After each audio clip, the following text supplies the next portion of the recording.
ఈ సాయంత్రం టీవీకి స్వాగతం. మాజీ మంత్రివర్యులు డొక్కా మాణిక్ వరప్రసాద్ పై కొందరు వైసీపీ నాయకులు అవాకులు చవాకులు పేలడంపై సుండూరు జాషువా ఆగ్రహం వ్యక్తం చేశారు. డొక్కా మాణిక్ వరప్రసాద్ దళితులకు ఎంతో మేలు చేశారని, ఎటువంటి అవినీతి మచ్చ లేని నాయకుడని జాషువా చెప్పారు. డొక్కా మాణిక్య వరప్రసాద్ గురించి, ఆయన డైరెక్టర్ గురించి రెండు తెలుగు రాష్ట్రాల ప్రజలకు తెలుసునని ఆయన అన్నారు. వరప్రసాద్ క్యారెక్టర్ గురించి మాట్లాడే స్థాయి మీది కాదు అని, ఏదైనా మాట్లాడేటప్పుడు ముందు వెనుక ఆలోచించి మాట్లాడాలని హితవు పలికారు. అందరికీ నమస్కారం. నా పేరు జుండూరు జాషువా.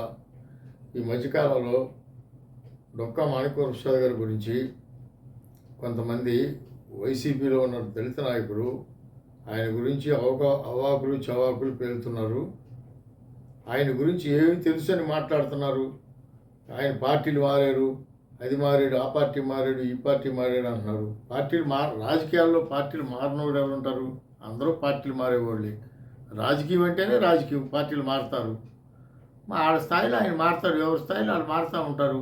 దానికి మీకెందుకు? ఆయన పార్టీ మారితే మీరు పార్టీలు మారుతారంటే, మీరు పార్టీలు మారకుండా భవిష్యత్తులో ఇదే పార్టీలో ఉంటారని గ్యారెంటీ ఏమైనా ఉందా? ఎందుకు మాట్లాడుతున్నారు మీరు? ఎవరో మాట్లాడి మీరు వైసీపీ అధిష్టానం మాట్లాడి మీరు ఆ విధంగా మాట్లాడటం ఆయన కరెక్ట్ కాదు. ఆయన జీవితంలో ఆయన మచ్చలేని మనిషి అని చెప్పేసి ఈ రెండు రాష్ట్రాల్లో, ఆంధ్రాలో, తెలంగాణ అందరికీ తెలుసు ఆయన అంటే ఏంటనేది. ఆయన ఎమ్మెల్యేగా ఉండగా, మంత్రిగా ఉండగా ఒక్క రూపాయి కూడా సంపాదించుకోకుండా మచ్చ లేకుండా బతికాడు. మచ్చ అనేది మీరు ఆయనకి అంటగడుతున్నారు. అలాంటి వ్యక్తి కాదు ఆయన. మీరు ఆ విధంగా ఆయన మాట్లాడటం అనేది కరెక్ట్ కాదు. కాబట్టి మీరు ఆ విధంగా మాట్లాడటం మానుకోండి. మీరు డొక్కా కబడ్దార్ అని అంటున్నారు. ఏం కబడ్దారు? ఏం చేస్తారు మీరు? ఆయన ఏం చేయగలరు మీరు? ఆ స్థాయి అయినా మీది? ఆయన విమర్శించే స్థాయి నీకు నాకుందా? ఆయన మాజీ మంత్రి చేసి, ఎమ్మెల్యే చేసి ఇంత చేస్తే ఆయన కబడ్దారంట. నీ స్థాయి అంతా నువ్వెంత కబడ్దారంటానికి మిత్రమా, అది కరెక్ట్ కాదు.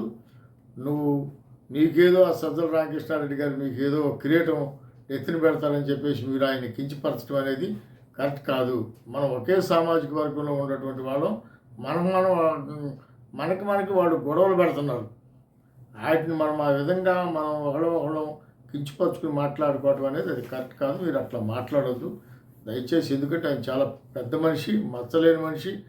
ఆయన జీవితం దళితుల కోసం ఆయన చాలా చేశాడు. ఆయన మొన్న సుప్రీంకోర్టులో వసీ వర్గీకరణ మీద ఆయన సొంత ఖర్చులతో ఓ ప్లేటర్ను పెట్టి సుప్రీంకోర్టులో వాదన వినిపించాడు. ఆయన ఆ పని ఎవరైనా చేశారా? ఇక్కడ ఉన్న దళిత నాయకులు ఎవరైనా చేశారా? చేస్తే మందాకృష్ణమాది గారు చేశాడు. తర్వాత ఈయనే చేశాడు. మొదటి నుంచి ఎంఆర్పిఎస్ దళితుల గురించి ఆయన లీగల్ అడ్వైజర్గా ఉండి ఎంఆర్పిఎస్లో ఎంతో చేశాడు దళితులకు. ఆయన ఎందుకు మాట్లాడుతున్నారు మీరు? ఆయన గురించి తెలిసి కూడా ఎందుకు మీరు ఎవరో మాట్లాడి మీరు ఆ విధంగా మాట్లాడడం అనేది చాలా కరెక్ట్ కాదు, తప్పది. అలాంటి మాటలు మీరు విరమించుకోండి. ఎందుకంటే ఆయన కాలచక్రాల్లో మీరు ఏదో సంపాదించుకున్నాడు అంటున్నారు, అవినీతి జరిగింది అంటున్నారు. అవినీతి ఏంది? ఎక్కడ జరిగింది? నువ్వేమన్నా ఆయనకు వసూలు చేసి ఇచ్చావా? అవినీతి ఏం చేశాడు ఆయన? నువ్వు చూసావా అవినీతి చేసినట్టుగా ఉన్నా? అవినీతి జరిగిందంటే ఎక్కడ జరిగింది అవినీతి? అది నువ్వు రుజువు చేయగలవా?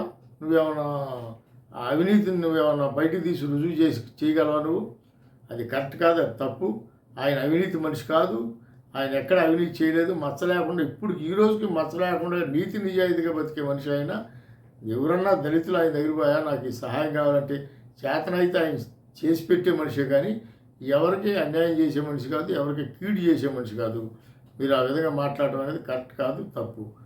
కబడ్దార్ అంటే ఏం చేస్తారు మీరు? కబడ్దార్ అంటే ఆయన్ని ఆ స్థాయికి మీరు ఈ స్థాయికి ఆయన అనొచ్చా? అంత పెద్ద మనిషిని మరి కబడ్దారే. ఆయన ఉన్నాడు, ఇంట్లోనే ఉంటున్నాడు, మరి ఆయన సిటీలోనే తిరుగుతున్నాడు.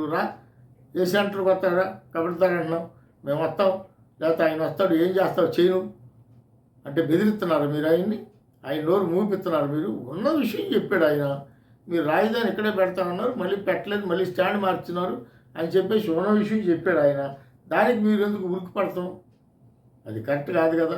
ఆయన పరిధిలో ఆయనకు తెలుసు. ఆయన అనుభవం ప్రకారం ఆ పార్టీలో ఉండొచ్చాడు కాబట్టి ఆయనకు ఆ లోటుపాట్లు తెలుసు కాబట్టి మాట్లాడుతున్నాడు.